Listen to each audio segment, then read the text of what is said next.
to welcome to the second SAEON Seminar of 2021, and thank you for joining us. Today we have Manish Ramjeawon presenting. He's a PhD student working with the Grasslands node, registered at UKZN and funded by FDION.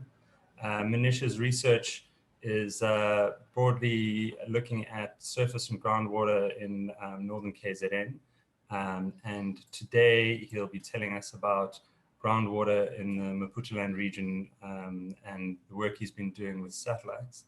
I'd just like to remind everyone, if you could please keep your microphone muted and your camera off. We are recording this and we're going to post it on YouTube under the SAEON YouTube account. So also be on your best behavior if you do talk or put your screen on at any stage. And then if you have any questions for Manish, just park them in the chat window. If you have any questions of clarity that you think should be addressed during the talk, maybe just prefix it with clarity or something like that, and I'll interrupt him and ask him rather than everyone just barging in. So Manish, if you could share your screen and take it away.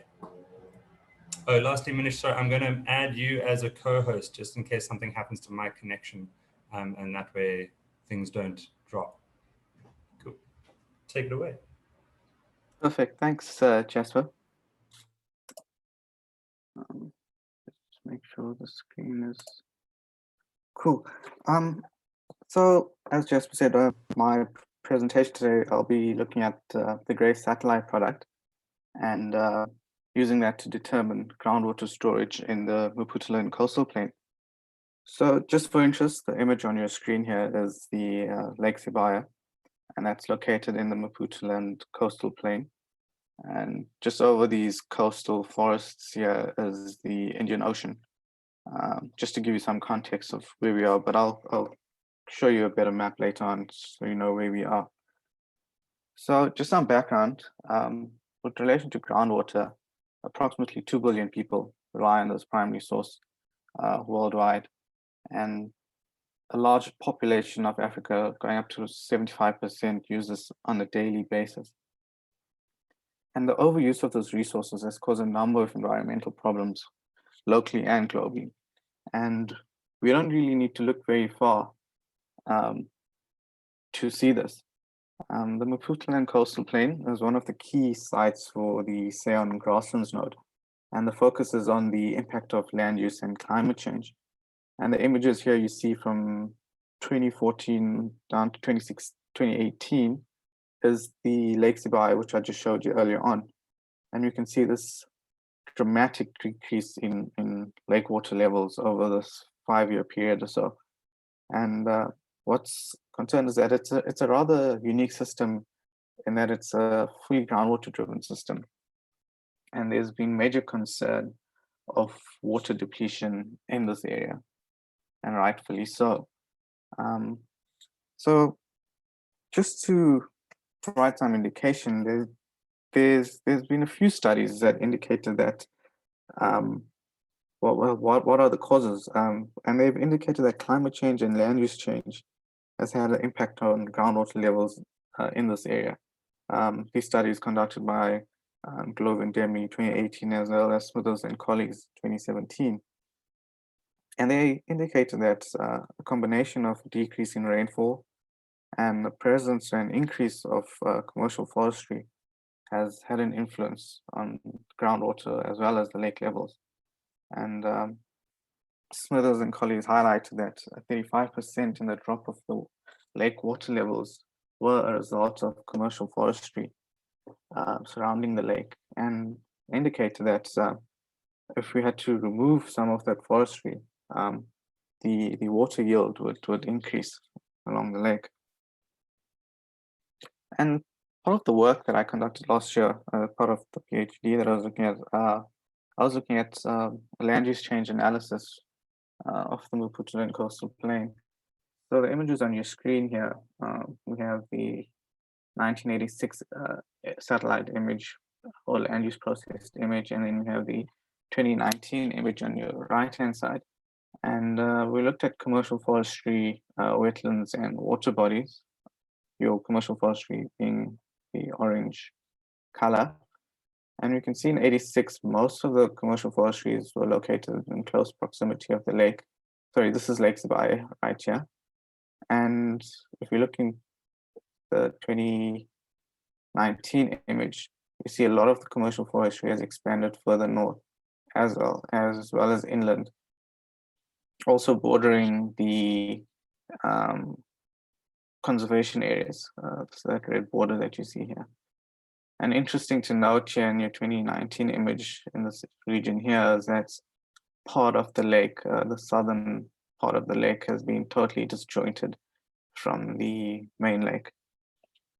And the results from the study indicate that commercial forestry has more than doubled between 1986 and 2019. And during the same period, we had a decrease of around 36% in surface water bodies, and wetlands decreased by almost 50% during this same time period. So we kind of understand now what the likely causes are. And the issue remains is, now, given that it's a groundwater-driven system, how much of groundwater have we lost? And this can be a rather difficult question to answer, as we rely mainly on your monitoring boreholes. And these monitoring boreholes they provide point-based estimates of your groundwater level changes. And added to this is that they are not evenly distributed across the coastal plain. And there's also the issue of poor quality data, and then data that's required to translate this groundwater level data into groundwater storage. So what we try and do is we try and overcome these challenges by investigating innovative technology, and one of them being the GRACE satellite product. The aim of the research was to assess the GRACE satellite product to determine the groundwater storage for the primary aquifer located in the Maputaland Coastal Plain. So what is GRACE? GRACE is basically the Gravity Recovery and Climate Experiment. And this mission was launched between April 2002 and was decommissioned in October 2017. And after the satellite was decommissioned, following the success of the mission, GRACE decided to launch the GRACE follow-on mission, which took over from 2019 onwards, and it's still currently operating. So GRACE essentially provides us with Earth observation data, and this contributes to the understanding of ocean mass distribution, changes in polar ice, soil moisture, surface water, as well as groundwater storages over large spatial scales. And then just to give you some understanding of how GRACE operates, but not to go into too much of detail, it basically consists of two satellites, and these two satellites roam around the Earth following each other at a fixed distance of 220 kilometers apart. And on these satellites, we have something called a microwave ranging system. And this thing, not to get into too much detail, just basically detects minute changes between these two satellites. And then this information is used to construct monthly maps of the Earth's average gravitational field. And then this allows us to, this provides us with details on how mass, and mostly water, is moving on Earth. So essentially, GRACE provides us with something called terrestrial water storage. And your terrestrial water storage, or TWS, consists of soil moisture, groundwater, rivers, snow, lakes, and wetlands, which is essentially all water stored on Earth. And if you have to put this mathematically, terrestrial water storage, which is what we get from GRACE, is the sum of your groundwater storage, surface water, as well as your soil moisture. And then obviously areas where you have snow and so on, then you'd add that onto the equation. But for the purpose of our study area, the most essential components were groundwater, surface water, and soil moisture. Technically, GRACE provides us with terrestrial water storage anomalies, which is basically a mean between a given number of years, and that mean is subtracted from each monthly value. But we're not going to go into too much of detail on that. That's not really relevant for this presentation. What we're going to look at now is the application of GRACE groundwater storage in the Maputaland Coastal Plain. So the area under investigation is located in the northern KZN province, and it's located in the Mswati water management area. And our focus is primarily on the primary aquifer, which is the red border that you see on your screen. And this area is of concern as it holds a number of key features. We have your Lake Sibayi, which we've seen, Kosi Bay Lake, the iSimangaliso Wetland Park is located here, which is a World Heritage Site. We have Lake St. Lucia here as well, and so on. And then some of the characteristics of the area, the rainfall in the red region, which is our primary focus, has a annual precipitation of around 580 millimeters. With a lot of the rainfall occurring, or the higher amount of rainfall occurring along the southern coast. And then with regards to elevation on the right, what's quite evident is that in this red region here, that's our area of interest where Lake Sibayi is that there's not much variation in the topography. And another key feature to notice is that there is no major rivers which drain into Lake Sibayi or Lake Kosi Bay, which is interesting to note. Looking at the land cover of the area, we see a lot of commercial forests along the coastline of this primary aquifer, which is in orange. And then you have your pockets of yellow around here. And these indicate a number of rural villages and infrastructure in this area. And then we also find our wetlands as well as our natural grasslands and wooded vegetation as well. With regards to the hydrogeology, we have the primary aquifer in relation to the surrounding aquifers. And what's interesting is that the surrounding aquifers have a borehole yield ranging from around 0.1 to 2 liters per second, compared to your primary aquifer, where we have borehole yields up to 5 liters per second, which shows the significance of this aquifer. Looking at the methodology, so we have your terrestrial water storage, which is derived from GRACE. So the image that you see on your screen here is basically the GRACE footprint, or the image footprint. And the GRACE data is downloaded from NASA. It's provided by NASA, and it was downloaded for the period between 2002 April and February 2020. And we had a total of 218 images. A number of pre-processing steps were conducted, such as a coastal resolution improvement filter was used, as this reduces signal leakages along coastlines. And then also a gain factor was used, which is recommended for hydrological studies. And then the dots that you see on the screen is also the location of boreholes that were used in the study. You can see that these boreholes were selected based on the quality of data and long records. And then we needed soil moisture data. And the soil moisture data that we used was derived from the Global Land Data Simulation System. And this was also in a monthly time step, just like GRACE.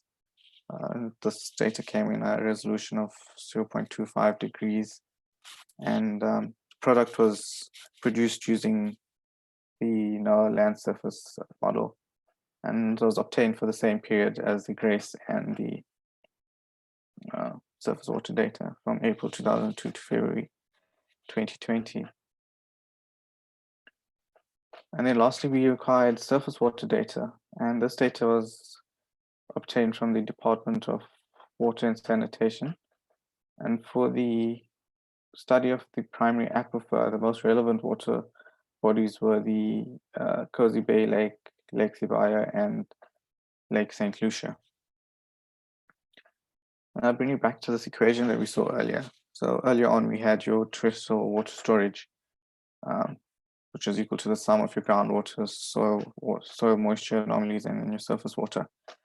And if you had to rearrange this equation and we subtract your surface water anomalies and your soil moisture anomalies from GRACE, we are left with your groundwater storage anomalies.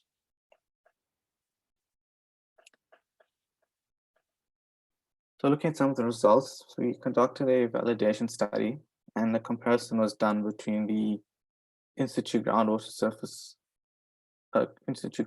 anomalies and the GRACE groundwater storage anomalies. And what's clear from this graph is that the trend between the two data sets are relatively similar. Where GRACE, or where in-situ data increases, so does GRACE, and where they decrease together.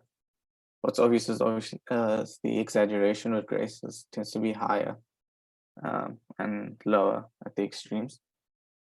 And from a statistical point of view, if you're looking at your R squared, your R's, and your index of agreement, we have an R squared of 0.79, R value of 0.89, and an index of agreement of 0.65, and the root mean squared of 3.5 centimeters. And given this rather fair comparison, we used the GRACE data to now produce a long-term groundwater storage for the groundwater storage anomaly for the primary aquifer. And this was between 2004 all the way up to February 2020. Sorry, I forgot to mention that the validation data set was between 2010 and 2016, and this was a period where we had a nice continuous data set of in-situ data to compare the GRACE data with. And then coming back to the long-term data, what's evident is between the first period from 2004 to around 2013, we had a general increase in groundwater storage anomalies. And during this period, the mean rainfall for this period was around 510 millimeters. And then we noticed from 2013, late 2013, 2014 onwards, we have this drastic decrease in the groundwater trend. And looking at the rainfall data for this, we noticed that the average rainfall in this period was around 400 millimeters per annum. And then if you remember those pictures from earlier on, we're looking at the 2014 and 2018 images of Lake Sibayi. We see during this period that the lake had drastically decreased in this period during the second phase. And then also to note, during the second phase from the land use study conducted last year, we determined that commercial forestry expanded at the rate of over 1,500 hectares per annum, and potentially contributing to this loss in groundwater. And during the entire study period, the groundwater storage of the primary aquifer had a loss of around 636 million cubic meters. So what we've noticed is that obviously there's a clear trend in groundwater storage, decreasing trend in groundwater storage with the data obtained from GRACE. And particularly in the last 5 years, we've seen a significant decrease in the groundwater storage in the area. And this may pose a major threat to the environment. And various studies have highlighted the cause of this, and that being climate change and land use change being a major contributor to this factor. And these are highlighted by a number of studies, such as Nglobe and Demley land use study conducted last year, as well as Smithers and colleagues indicating that commercial forestry contributed to around a 35% drop in lake level data, lake level, water level for the lake, and a decrease in precipitation as well has been a major influence in the system. So there are a number of implications given this on the ecology of the area. We have wetlands which are part of the SAEON Wetland Park, and this is a World Heritage Site which are now starting to dry up. We also have peatlands in the area which are now burning up and at a quicker rate. And then we also have the obvious drop in lake water levels. Further to this, we have livelihoods which are under threat. So there are other poor community which rely on the lake and groundwater as their primary source. They don't really have much access to piped potable water, and they rely on these resources for their everyday functions. So in conclusion, limited groundwater monitoring stations and low observation quality data have limited representation of groundwater. And areas with these limitations, GRACE has the potential to bridge this monitoring gap. And we've seen that a total groundwater storage loss of 636 million cubic meters was experienced. And this is equivalent, if you have to put it to perspective, this is equivalent to around 200,000 Olympic-sized swimming pools. And the question we have to ask ourselves now is, have we reached a tipping point in the system and the ability of the system to retain water? I would like to acknowledge my supervisors, Prof. Muller, Dr. Michelle, and Sue, for assisting me with this work, as well as my funders, FTO, SAEON, and the NRF. Thank you.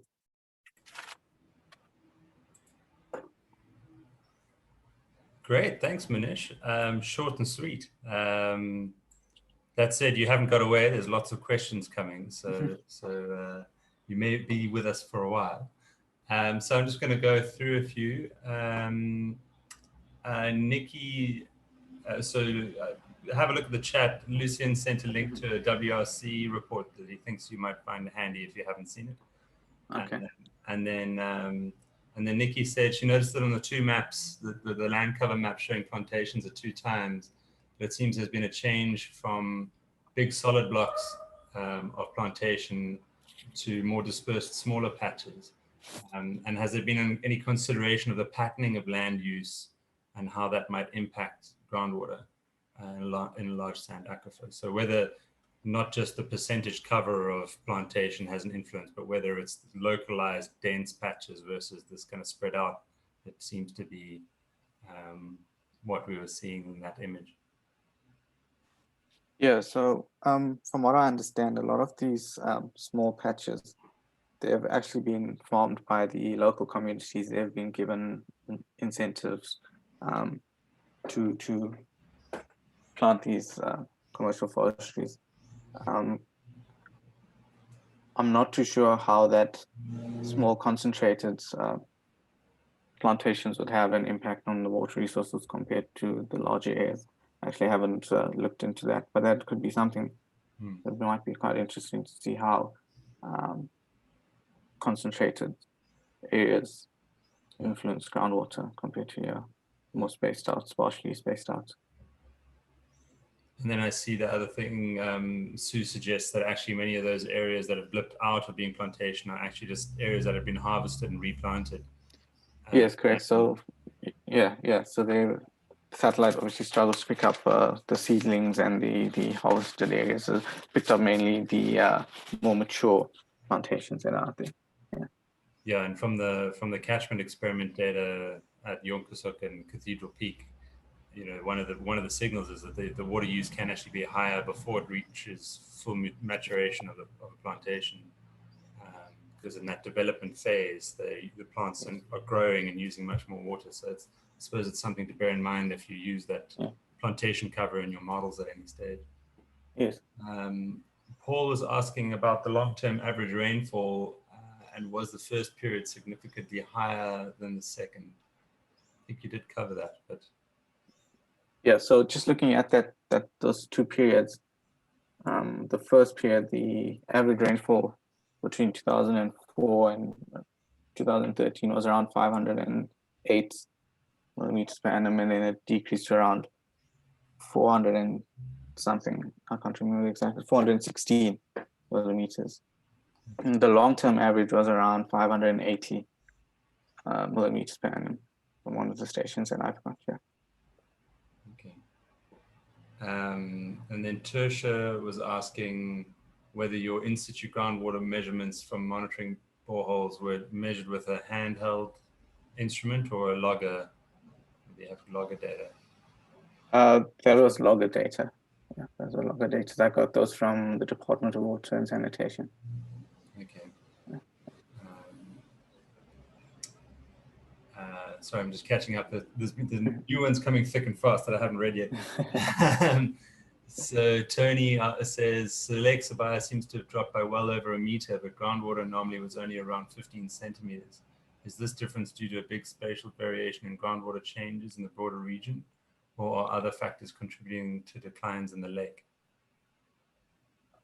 So the groundwater anomalies is basically a deviation from the zero.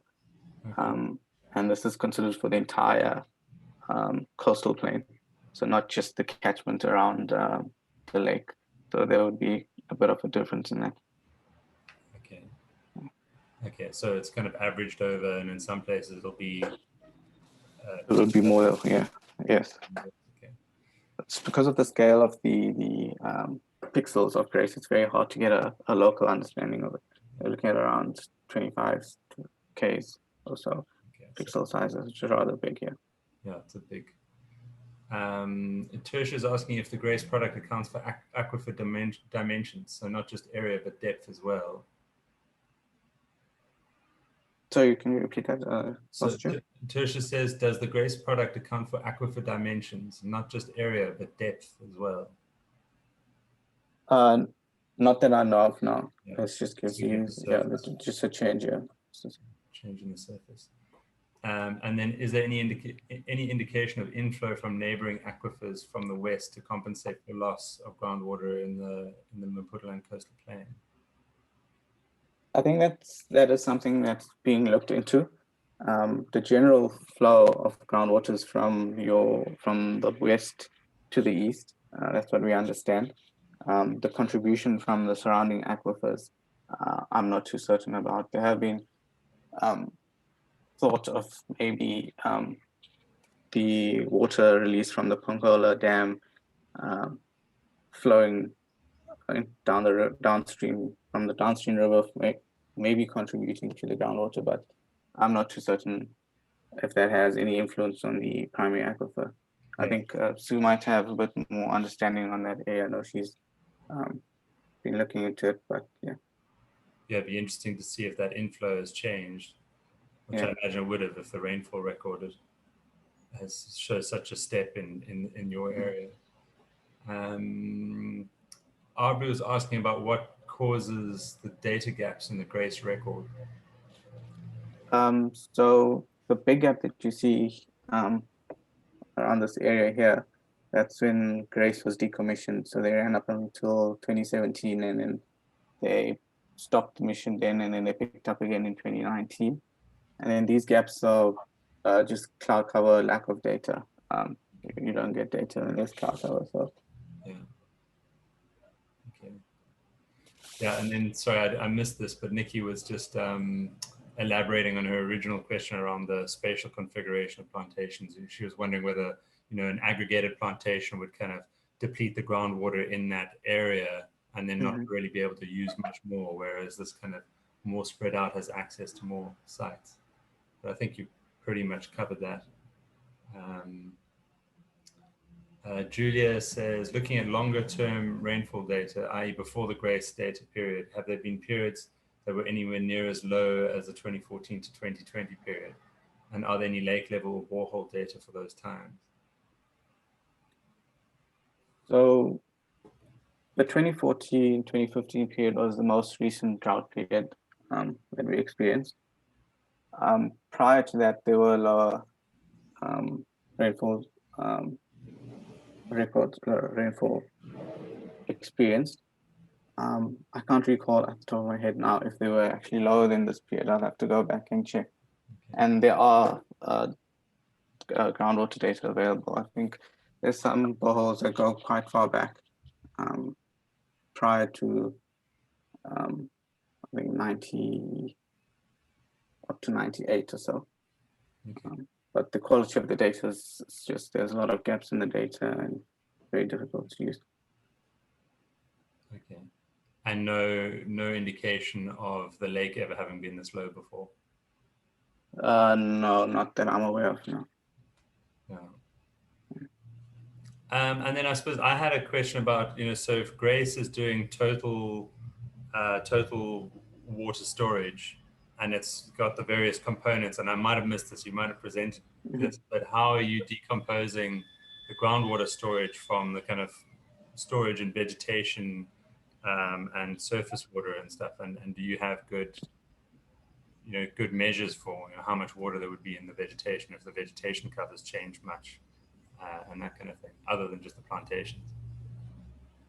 No, so with regards to that, the groundwater data we'd use would just be groundwater level data.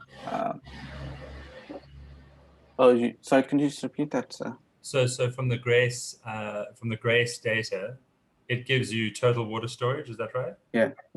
And then how do you decompose the different components to just get the groundwater storage? Oh, so you basically get your soil moisture, like I mentioned, from a satellite product. Okay. That we got there, and then we had in situ data for your surface water, and then you take your total water storage from Grace and you subtract your groundwater, and you subtract your surface water and you subtract your soil moisture. Okay. And is the vegetation water considered to be negligible by comparison? No? Yeah, that's not really considered in this. Okay.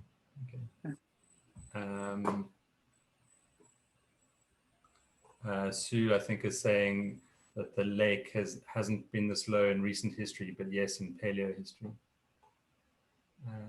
Just to answer that question. Any other questions, anyone? If you want to actually just ask a question straight, you're welcome to put up your hand. I'll give it a couple more seconds.